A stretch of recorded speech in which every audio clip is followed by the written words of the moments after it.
কুষ্টিয়াতে যখন গরমে মানুষ হাঁসফাঁস করতেছে, সর্বোচ্চ তাপমাত্রা 42.5 উঠে গেছে, ঠিক তখন আজ 3 মে সকালে ঘুম থেকে উঠে দেখি শীতের সকালের মতন কুয়াশা।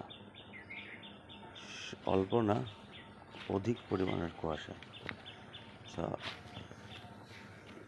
আল্লাহর নীলাখেলা এবং প্রকৃতির নীলাখেলা, এটা আসলে কেউই বলতে পারে না। দেখুন কি পরিমাণের কুয়াশা।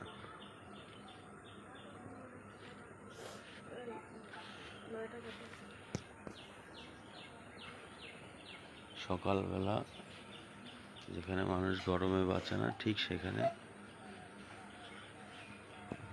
কুয়াশা এবং কুয়াশা, এত কুয়াশা।